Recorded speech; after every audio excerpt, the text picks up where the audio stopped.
Just let me skip to this. This is a fun question. Who do you think the Okay. beast of Revelation is? Ooh, that is a fun question. All right, man. Well, when you look at the prophecies of Daniel, there's three real prominent prophetic timelines, and one of them being the statue of Nebuchadnezzar. He had a dream about this image, and he couldn't remember it. And Daniel told him what the dream meant, and he said that there were these kingdoms, and he said that the head of gold was Babylon, Nebuchadnezzar, and then it would be conquered by an inferior kingdom, silver being inferior to gold, with two arms representing the Medes and the Persians joining together and taking over Babylon. And not all of this is like in Daniel, but we can look at history to see that it happened. And later we'll see that all three of these prophecies actually are telling the same prophecies, but just going a little deeper. So the belly and thighs of brass were Greece, and the legs of iron represented Rome. Well, those feet still have iron in it, which would be Rome, but they're mingled with dirty clay, and clay, I think, represents like a church. You know, he is the potter, we are the clay.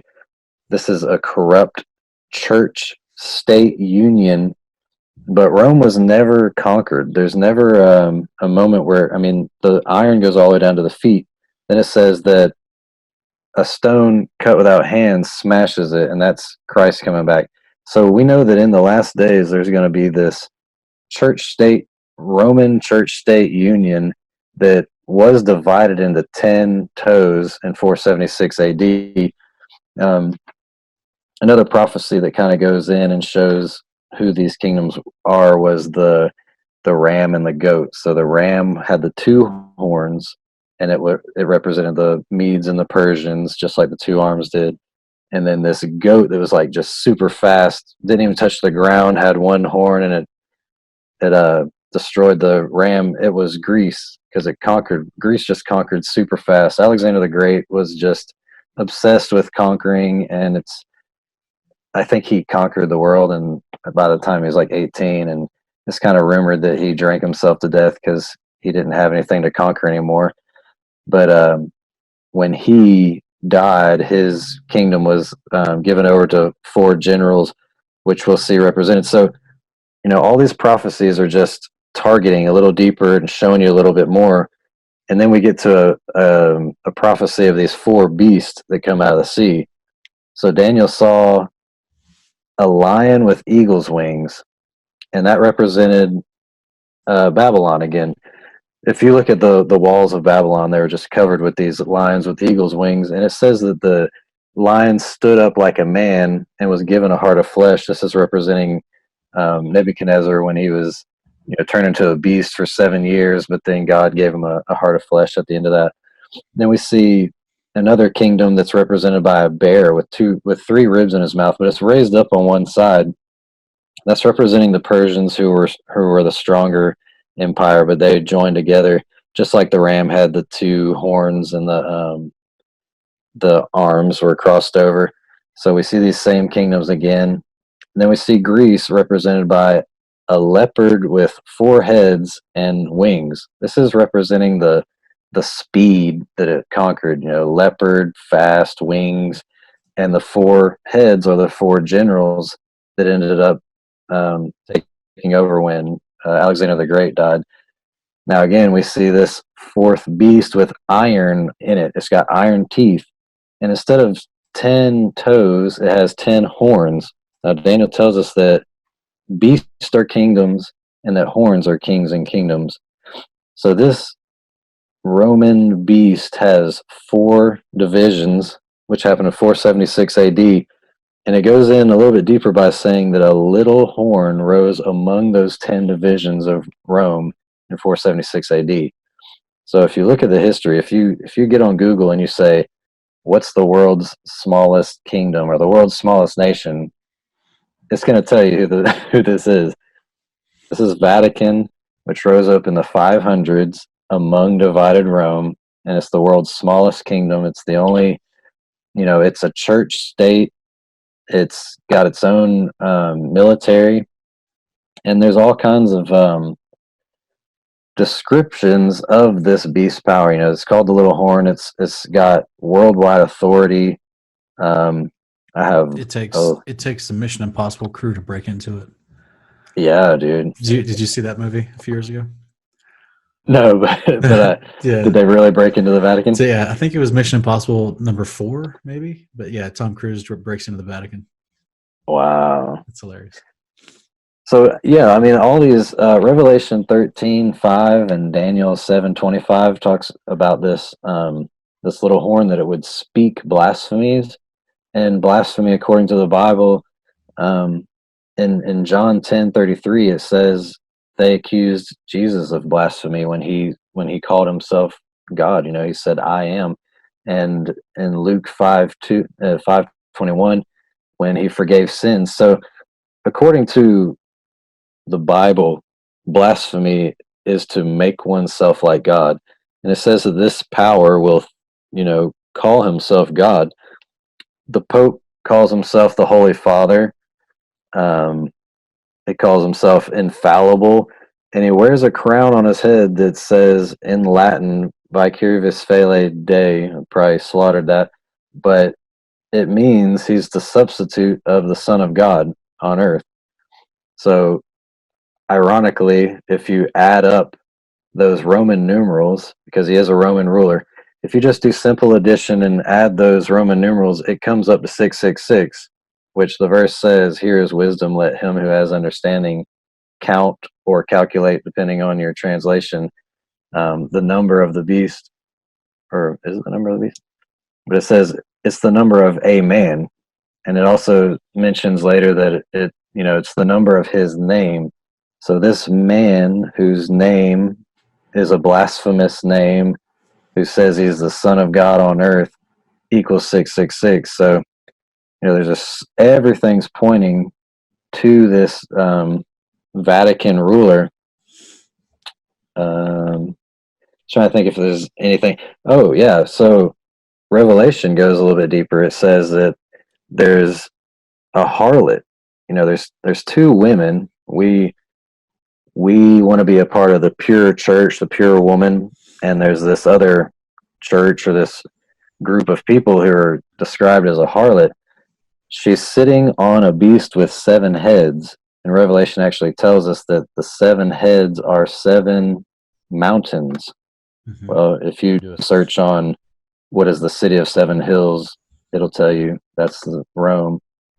And so, what is the harlot or corrupt church that's sitting in Rome or on Rome that's dressed in purple and scarlet?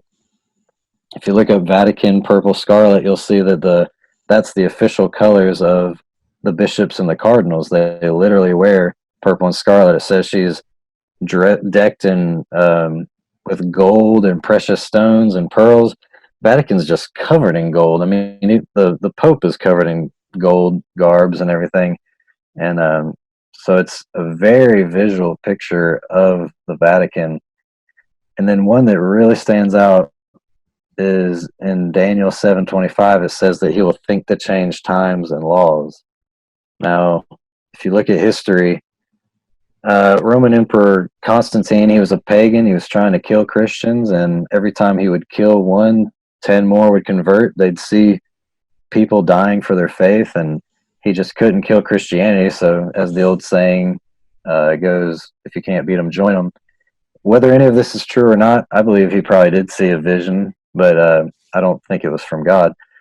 He said he saw a vision of a cross on the sun, and he started painting these red crosses on the shields of his military, and he's made a conversion. He said he was a Christian, but he just controlled everything.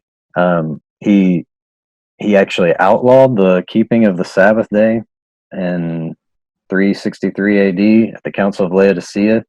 You can look that up. And he encouraged rest on the venerable day of the sun.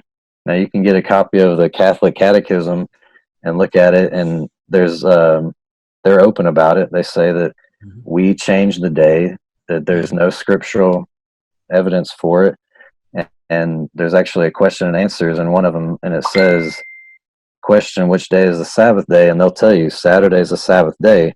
The next question is, why do we keep Sunday instead of Saturday? And it says, because we changed the day by our own authority. They're very vocal about that we change God's times and laws. Had they only have had there only been, well, I'm sure there was people back in the day that tried to express to them, hey guys, this is completely contrary to Deuteronomy chapter 13. Right? But I'm sure they were killed promptly and thrown to the lions. Oh yeah. So this is where you get a great persecution of people that were keeping the commandments of God amongst the, and you have the Catholicism forming, creating official state religion, official churches, and weaving into believers and absconding the faith, if I could put it like that. Right? So Yeah. all these true disciples that came out of the generations following the disciples of Jesus, they're either getting killed. That's a great way to suppress the true message, right? You kill them, and Yeah. then whoever's left over, you tell them, well, this is what you believe. We're going to stop killing you now, and thought we'll let you do your religion, but you just got to do it our way now. You know what I mean? Exactly. It's a great way to taint the truth of the original message, and that's what they did. I agree with you. In temples full of pagan idols, and we still see that in Catholicism, which is another law that they changed. Right. In fact, They didn't they got change rid of the the Ten second Commandments? commandment. Yeah, yeah. Yeah. They made the 10th commandment two commandments. Is that right? Yeah. They So split it in two. if you look at the Catholic Catechism, commandment number 3 is actually the one that says, "Remember the Lord's Day," and they like to call Sunday the Lord's Day, even though that term is only used once in the Bible, and it's in Revelation. And if the Lord has a day, it's the seventh day, because it says, Yeah, "Remember the Sabbath, for it is the seventh day." It's the Sabbath of the Lord thy God. So that's right. Yeah. Yeah, man, it's wild to see when you really take a look at history and see how much influence we've had from Catholicism throughout the world that was then carried over into Protestant beliefs and churches. That most people that go to a Protestant church say, "Well, I'm not a Catholic. I don't, they don't actually follow the Bible." But then you start digging into seminaries at Protestant churches and what the people are being taught and where these ideas came from, as far as mhm. doctrine stuff, right? For example, some of the more blatant ones being the seventh day, the fourth commandment, right? Yeah, But then there's more minute ones and other stuff is about, like what hell is and yeah, where, what salvation is and all this kind of other stuff. And you realize like how far they've strayed from the actual words in the Bible. And this is very sad, man. Very sad. yeah. So are you saying that the Catholic Church itself is the beast of Revelation? Yeah. I mean, I think that the description of the harlot is the Catholic Church, and when you read Revelation, God is really trying to get people's attention, and He's saying to come out of her, my people. Her being this harlot, and He's still calling these people His people. God has people in all denominations all across the world, and there's a verse I can't remember off the top of my head, but it says that He winks at our sins committed in ignorance, but once truth comes, He commands all to repent. So God is like pleading with people to come out of these false churches that are drunk on the wine of Babylon. Now Revelation calls this harlot the mother of harlots, and the Catholic Church proudly boasts that they are the mother, that we don't have any sisters. We're the mother. Any other church is a daughter. So this wine of Babylon is literally doctrines of confusion that were created by the harlot system herself. And like you said, all these churches that are keeping Sunday sacredness and have all these views about hell and all this, they're literally drunk on the wine of Babylon. It's a very descriptive illustration in the book of Revelation that God is calling people to come back to the Bible truth. And when you look at the mark of the beast system, there's two groups of people. A lot of people think this is all about a microchip, but the whole book is symbolic. There's not really going to be a harlot riding on a beast with 7 heads. And it's talking about this having the mark in your forehead, which would be the beliefs of your mind, and in your hand, which would be the obedient works of your hand. There's going to be some people who actually believe this worldwide false system of worship, and they're going to take it in their forehead because they believe it. It's going to look so close to the truth. Satan is a master deceiver. It's going to look so close to the truth, and it's going to look like peace and love and unity and joining together, which if you look at, the Pope has a commercial where he says Buddhists and Muslims, and we all serve love. We all have the same God. And he even says that good atheists can make it to heaven. So he's setting this thing up. He's the first Jesuit pope, and I'm not saying the end is going to come while he's in authority. I don't know, but he's really setting this thing up where all religions are the same, and he's wanting to re-educate everybody. Next year he's wanting to sign a pact and about re-education, and I really think that this whole climate change thing plays a big role because they're trying to create a crisis that affects everybody. So 9/11 affected New York or whatever, and these fires are affecting California, but what crisis affects every person on earth would be this whole climate change hoax, in my opinion. And he's already said when he went to the United Nations, he had this big encyclical. Why are we inviting a Roman religious leader to this United Nations thing? He had this huge encyclical where he made mention in there that on Sunday we do this Eucharist thing and all this, and in a roundabout way he's getting at that if we enforce Sunday, which that's something to look into too. If you look at blue laws, this is a law that's on the books for every state in America, and there's a lot of countries, including like Germany and places like that, where they live under this thing called a blue law, where it's illegal to buy or sell on Sunday. This goes back to the Constantine thing, where all the shops must be closed on the venerable day of the sun. We still have that on the books, and all it's going to take is for Trump to sign a piece of paper that says we must do this because it's beneficial to the economy and for climate change. And how many Christians are going to embrace that? Oh, great! Everybody's going to go to church on Sunday, and everybody's going to slow down, and they're going to totally buy into it because they've already been accustomed to this thing, and it's going to look great to them. I mean, I've heard Fox News talk about it, and they say, of course, they talk about it in comparison to the Sabbath, but it seems like such a simple thing. That's why people are like, it's just a day, But Eve could have just said, this is just a piece of fruit. It's no different than anything else. So just like God said, you can have every fruit of the garden except this one, he said the same thing with you can have every day of the week except this one.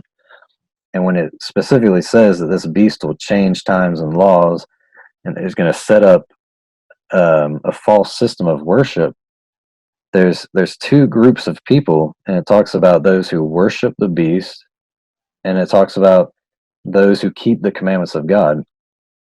3 times we see in Revelation. You mentioned one of them earlier, but it says in Revelation 12:17, and the dragon was wroth with the woman and went to make war with the remnant of her seed. This is a small little piece of the church which keep the commandments of God and have the testimony of Jesus Christ. So there's going to be a group of people in the last days who are standing firm. They're keeping the commandments of God, and Satan hates them. He's making war against them. Revelation 14:12 says, here's the patience of the saints. Here are they that keep the commandments of God and have the faith of Jesus. And Revelation 22:14, blessed are they that do his commandments, that they may have right to the tree of life and may enter in through the gates into the city. So we see these 2 camps of people, those who worship the beast and those who keep the commandments of God. And earlier I was mentioning that it's in your forehead or in your hand. I want to show you something in the Old Testament. This is, I believe that the Bible interprets itself, just like Daniel said that a beast is a kingdom. We got a lot of people thinking that a beast is one man, like it's Obama or something. That's not what the Bible says. So when we want to understand these symbols, we have to dig line upon line. And if you go to Exodus 4:17, it says, and thou shalt, never mind, not 4:17, I'm sorry. Ezekiel 4:17. Yeah, there's so many Ezekiel. So Exodus 13:9, says, and it shall be for a sign. That word sign is the Hebrew H226. It's the same word used for the mark of Cain. So the translators just said sign, but we could literally say mark. It's the same word. And it shall be for a sign unto thee upon thine hand, and as a memorial between thine eyes, that the Lord's law may be in thy mouth. For with a strong hand the Lord brought thee out of Egypt. So the Lord's law is to be a mark in our hand, the obedient works of our hands, and in the beliefs of our mind. The Pharisees were tying boxes of scriptures to their forehead and hand, and Jesus was saying, you guys are doing it wrong. You're you're misunderstanding scripture. He was always against what the Pharisees were doing. Deuteronomy 6:8. Well, Deuteronomy, if we look at the context, Deuteronomy 6:6 says, "And these words which I command thee this day shall be in thine heart." So God's commandments, which are in our heart, verse 8 says, "And thou shalt bind them for a sign upon thine hand, that they may be as frontlets between thine eyes." And then again, we see Deuteronomy 11:18. "Therefore shall ye lay up these my words in your heart and in your soul, and bind them for a sign upon your hand, that they may be as frontlets between thine eyes." So yeah, we see that there's going to be a group of people who have the seal of God in their foreheads, because really God is judging us on our beliefs. But you can take the mark in your hand, because if you don't believe the beast system, but you just go along with it because your family is going to be killed if you don't, that's taking it in the hand. We have a great parallel with Shadrach, Meshach, and Abednego. There was Nebuchadnezzar set up this false system of worship. He said, "Bow to the image whenever you hear the music." And Shadrach, Meshach, and Abednego refused. They said that's breaking God's second commandment. So in the beliefs of their mind, they didn't believe in this system, but they could have, rationalized in their mind, well, we'll just bow our bodies, we'll bow our bodies before this thing so we don't get killed. But they wouldn't even do that, because that would have been taking it in the hand. I don't believe it in my forehead, but I'll do it by the works of my hand just to preserve my life. They said, throw us into the flames. We have to look to them as an example for the courage that we need in these last days, where we're going to keep the commandments of God even unto death. And even if it seems like something small, like a day being switched or whatever, they would not simply bow their bodies to an image and break God's second commandment. So here in Revelation 13, when you mention the idea of the mark in verse 16, it says he causes all the small and the great, the rich, the poor, the free men, and the slaves to be given a mark on their right hand and on their forehead. And he provides that no one will be able to buy or sell except the one who has the mark, either the name of the beast or the number of his name. So if they can't, so you're saying that if the mark is, you're saying maybe that you're speculating that the mark as a physical implementation across the world would be forcing people not to buy or sell just on Sunday alone? I think that verse, that's the only verse that talks about the buying and selling, and it makes people trip up. But that is a punishment for not worshiping the beast system. So there's this system of false worship, and if you do not obey, we will remove your ability to buy and sell. That can happen now. I mean, if Well, they eliminated cash, they could do that if we all had debit cards. You wouldn't have yeah, to have you wouldn't have to have a microchip, is what I'm getting. yeah, they're already doing it with so many different ways they try to do that. And you're right. People are getting booted from forms of like PayPal and Venmo and things like that, forms of business transaction.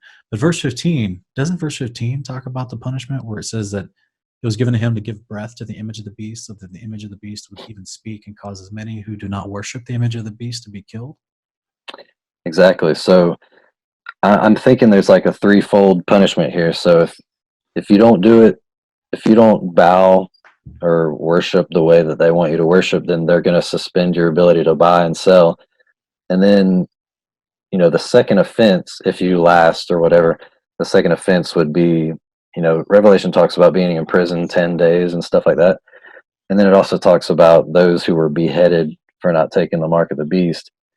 So what I think is interesting is that when you look up some history on the blue laws, there's this website called todayifoundout.com, and it's just this random website that talks about different things, different factual things that they found in history. And it talks about the blue law, and it says the first blue law, although not called that at the time, was enacted in colonial Virginia in 1610, and it mandated church attendance at both morning and afternoon services on Sunday. A first time offender lost his provision and allowance for a whole week. There's the buying and selling. Those who committed a second offense, in addition to losing his allowance, would be whipped. A third violation was supposedly punished by death, though there is debate over whether accounts of early blue laws were in some cases exaggerated or not. Probably nobody disobeyed to the point of death, but I don't doubt that that was the final punishment. Okay. Okay, that's interesting. I've actually never heard that before. I've heard of the blue laws, but I've never heard of that interpretation, basically. So yeah, there's a lot there, brother. I appreciate you for putting all that out there and putting it together. And Cool.